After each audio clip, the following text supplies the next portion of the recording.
আজকে ঠাকুর শ্রীরামকৃষ্ণদেবের জন্মতিথি।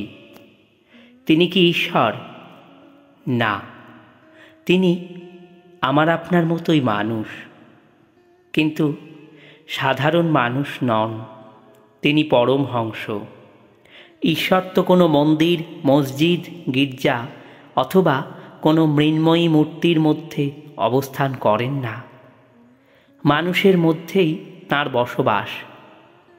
তাই ঠাকুর শ্রীরামকৃষ্ণ পরমহংসদেবের অন্তরে সেই ঈশ্বর বসবাস করতেন।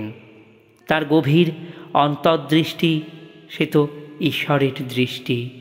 আজ ঠাকুরের জন্মতিথিতে তার কথা বলতে বসে কেবল সেই 1886 খ্রিস্টাব্দের 1 জানুয়ারি দিনটির কথা মনে পড়ছে। নববর্ষের সেই দিনে ঠাকুর তার ভক্তদের কাছে কল্পতরু হয়েছিলেন। কল্পতরুর কাছে আমাদের তো অনেক কিছু পার্থিব উপাদান চাওয়ার থাকতে পারে, কিন্তু ঠাকুর শুধু ভক্তদের মাথায় হাত দিয়ে বলছিলেন, তোমাদের চৈতন্য হোক। একবার সত্যি চৈতন্য হলে আমাদের সুখ, বৈভব, অর্থ, মান, প্রতিপত্তি, যশ সমস্ত কিছু বড় অকিঞ্চিতকর, ঠুনকো মনে হয়। চৈতন্যময় মানুষ সে তো রাজ সন্ন্যাসী। রাজ সন্ন্যাসীর কাছে 5 তলা প্রাসাদ আর গাছতলার মধ্যে বিশেষ কোনো তফাৎ নেই। ভক্তদের মধ্যে সেই চৈতন্যের পাঠ দিতে চেয়েছিলেন ঠাকুর শ্রীরামকৃষ্ণ কল্পতরু হয়ে।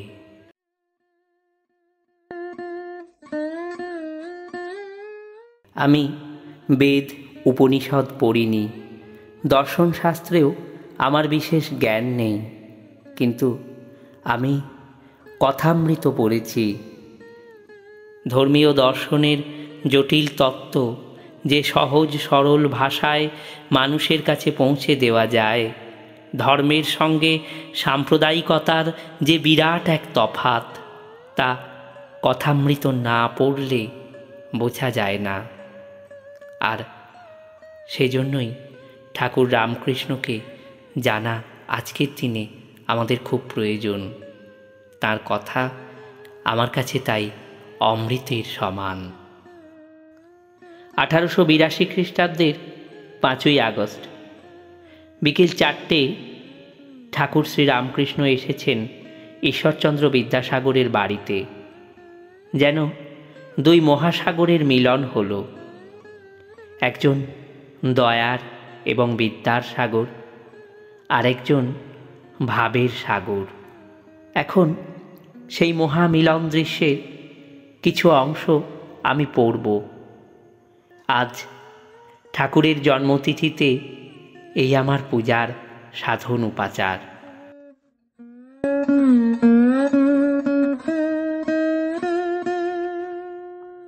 রামকৃষ্ণ কথামৃতের লেখক মহেন্দ্রগুপ্ত ওরফে মাস্টারমশাইয়ের কাছে পরমহংসের কথা শুনে তাকে দেখতে চেয়েছিলেন ঈশ্বরচন্দ্র বিদ্যাসাগর।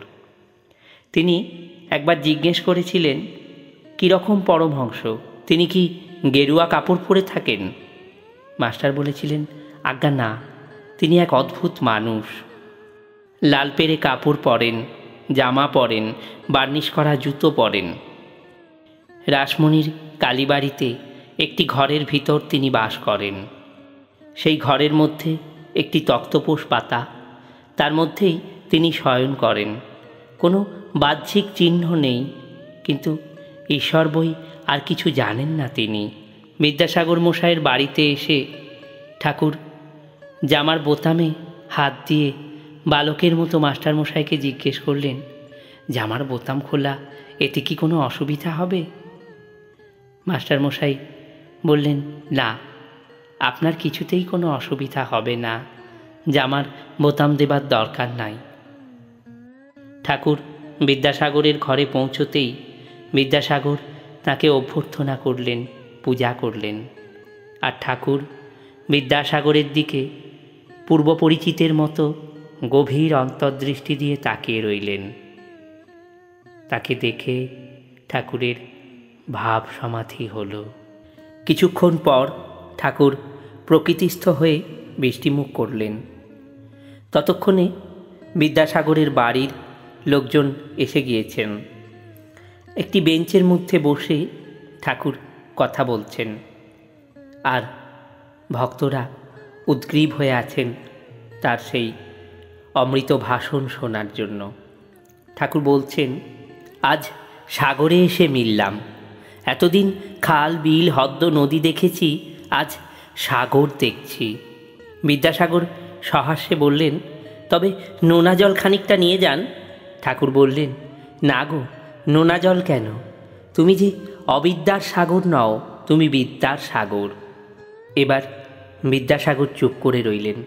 ঠাকুর কথা বলছেন, বিদ্যাসাগরের সাত্ত্বিক কর্ম, তুমিও সিদ্ধ পুরুষ। তোমার কর্ম সাত্ত্বিক কর্ম, সত্যের রজ। সত্যগুণ থেকে দয়া হয়। দয়ার জন্য যে কর্ম করা যায় সে রাজসিক কর্ম বটে, কিন্তু এ রজগুণ সত্যের রজগুণ, এতে কোনো দোষ নাই। তুমি বিদ্যাদান, অন্নদান করছো, এও ভালো। নিষ্কাম করতে পারলে এতেই ভগবান লাভ হয়। কেউ করে নামের জন্য, পুণ্যের জন্য, তাদের কর্ম নিষ্কাম নয়। আর সিদ্ধ তো তুমি আছোই। বিদ্যাসাগর জিজ্ঞেস করছেন, মহাশয় কেমন করে? ঠাকুর শ্রীরামকৃষ্ণ হেসে বলছেন, আলু পটল সিদ্ধ হলে তো নরম হয়, তা তুমি তো নরম, তোমার অত দয়া। বিদ্যাসাগর বলছেন, কিন্তু কলাই বাটা সিদ্ধ তো শক্তই হয়। ঠাকুর বলছেন, তুমি তা নও গো, শুধু পণ্ডিতগুলো দরকচা পড়া, না এদিক না ওদিক। শকুনি খুব উঁচুতে উঠলেও তার নজর কিন্তু ভাগাড়ে। যারা শুধু পণ্ডিত, শুনতেই পণ্ডিত, কিন্তু তাদের কামিনী কাঞ্চনে আসক্তি। শকুনির মতো তারা কেবল পচা মরা খুঁজছে। তাদের আসক্তি অবিদ্যার সংসারে।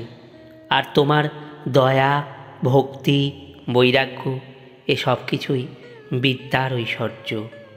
এবার জ্ঞান, বিজ্ঞান এবং অদ্বৈতবাদ সম্পর্কে কথা বলছেন ঠাকুর। বলছেন, জ্ঞানী নেতি নেতি করে বিষয়বুদ্ধি ত্যাগ করে, তবেই তো ঈশ্বরকে, ব্রহ্মকে জানতে পারে। যেমন সিঁড়ির ধাপ ছাড়িয়ে ছাড়িয়ে তবেই ছাদে পৌঁছানো যায়। কিন্তু বিজ্ঞানী যিনি, তিনি বিশেষ রূপে তার সঙ্গে আলাপ করেন। তিনি আরও কিছু দর্শন করেন। তিনি দেখেন ছাদ যে জিনিসে তৈরি, সেই ইট, চুন, সুরকি, সেই সব দিয়েই সিঁড়িও তৈরি। নেতি নেতি করে যাকে ব্রহ্ম বলে বোধ হয়েছে, তিনিই জীবজগৎ হয়েছেন। বিজ্ঞানী দেখে যিনি নির্গুণ, তিনিই সগুণ। ছাদে অনেকক্ষণ লোক থাকতে পারে না, আবার নেমে আসে। যারা সমাধিস্থ হয়ে ব্রহ্মদর্শন করেছেন, তারাও নেমে এসে দেখেন জীবজগতের মধ্যেও সেই ব্রহ্ম রয়েছেন। যাদের কিছুতেই আর আমি যায় না, তারা দেখেন তিনিই আমি, তিনিই জীবজগৎ। এরই নাম বিজ্ঞান। জ্ঞানযোগও সত্য, আবার ভক্তিপথও সত্য। সব পথের মধ্য দিয়েই তাঁর কাছে যাওয়া যায়। কিন্তু তিনি যতক্ষণ আমাদের মধ্যে আমি রেখে দেন, ততক্ষণ ভক্তিপথই সহজ। ঈশ্বর সরৈশ্বর্যপূর্ণ। সে ব্যক্তির যদি ঐশ্বর্য না থাকত, তাহলে তাকে কে মানত?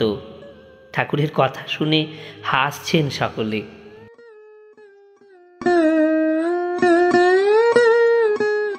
ঠাকুর আবার বলছেন, দেখো না কি চমৎকার এই জগৎ, কত রকম জিনিস, চন্দ্র, সূর্য, গ্রহ, নক্ষত্র, কত রকম জীব, বড় ছোট, ভালো মন্দ, কত কি। কারুর বেশি শক্তি, আবার কারু কম শক্তি। বিদ্যাসাগর জিজ্ঞেস করছেন, ঈশ্বর কি কাউকে বেশি আর কাউকে কম শক্তি দিয়েছেন? ঠাকুর বলছেন, তিনি বিভুরূপে সর্বজীবে আছেন, পিঁপড়েতেও আছেন, কিন্তু শক্তি বিশেষ। তা না হলে একজন লোকে 10 জনকে হারিয়ে দেয় কি করে? আর তোমাকেই বা সবাই মানে কেন? তোমার কি 2টো শিং বেরিয়েছে? তোমার দয়া, তোমার বিদ্যা আছে, তা অন্যের থেকে বেশি। তাই তোমাকে লোকে মানে। ঠাকুর বলছেন, তবে কেবল পুঁথিগত বিদ্যা অসার, ভক্তি সার। শুধু পাণ্ডিত্যে কিচ্ছু নাই, তাকে পাবার জন্য, তাকে জানবার জন্যই বই পড়া। একজন সাধুর পুঁথিতে কি আছে লোকে জিজ্ঞেস করলে সাধু খুলে দেখালে কেবল পাতায় পাতায় রাম নাম লেখা। 10 বার গীতা গীতা বলতে থাকলে ত্যাগী ত্যাগী হয়ে যায়। সাধুই হোক কিংবা সংসারী, মন থেকে সব আসক্তি ত্যাগ করতে হয়। চৈতন্যদেব যখন দক্ষিণে ভ্রমণ করছিলেন, একদিন দেখলেন একজন গীতা পড়ছে আর একজন শুনছে আর কাঁদছে। চৈতন্যদেব জিজ্ঞেস করলেন, তুমি এসব বুঝতে পারছো? তিনি বললেন, ঠাকুর, আমি শ্লোকের অর্থ কিছুই বুঝতে পারছি না। চৈতন্যদেব জিজ্ঞেস করলেন, তবে তুমি কাঁদছো কেন? ভক্তটি বললেন, আমি দেখছি অর্জুনের রথ, আর তার সামনে ঠাকুর আর অর্জুন কথা কইছেন, তাই দেখে আমি কাঁদছি। এবার ভক্তিযোগের রহস্য বিষয়ে বলছেন ঠাকুর। বিজ্ঞানী কেন ভক্তি নিয়ে থাকে? এর উত্তর এই যে, আমি কিছুতেই যায় না। সমাধি অবস্থায় যায় বটে, কিন্তু আবার এসে পড়ে। অশ্বত্থ গাছ কেটে দাও, তারপর দেখবে আবার পরদিন ফেঁকড়ি বেরিয়েছে। জ্ঞানলাভের পরেও আবার কোথা থেকে আমি এসে পড়ে। স্বপনে বাঘ দেখেছিলে, জেগে ওঠার পর দেখলে সেসব নেই, কিন্তু তবুও তোমার বুক দূর দূর করে। জীবের আমি নিয়েই তো যত যন্ত্রণা। গরু যতক্ষণ হাম্বা হাম্বা অর্থাৎ আমি আমি করে, ততক্ষণ তার কত কষ্ট। গায়ের উপর দিয়ে রোদ জল সব কিছু যায়, আবার কষাইয়ে কাটে, তার চামড়া দিয়ে জুতো হয়, সে জুতো মানুষ পরে, আবার ঢোল হয়, তখন সবাই খুব পেটে। তবুও নিস্তার নাই, আমি যায় না। শেষে নাড়িভুঁড়ি থেকে তাঁত তৈরি হয়, সেই তাঁতে ধনুরির যন্ত্র হয়। তখন আর আমি বলে না, তখন বলে তুহু তুহু, অর্থাৎ তুমি তুমি। যখন তুমি তুমি বলে তখন নিস্তার। রাম জিজ্ঞেস করলেন, হনুমান, তুমি আমায় কিভাবে দেখো? হনুমান বললে, যখন আমার আমি বলে বোধ থাকে, তখন দেখি তুমি পূর্ণ, আমি অংশ। আর যখন তত্ত্বজ্ঞান হয়, তখন দেখি তুমি আমি, আমি তুমি। এই সেব্য সেবক ভাবই ভালো। এই আমি তো কিছুতেই যাবার নয়, তবে থাক শালা দাস আমি হয়ে।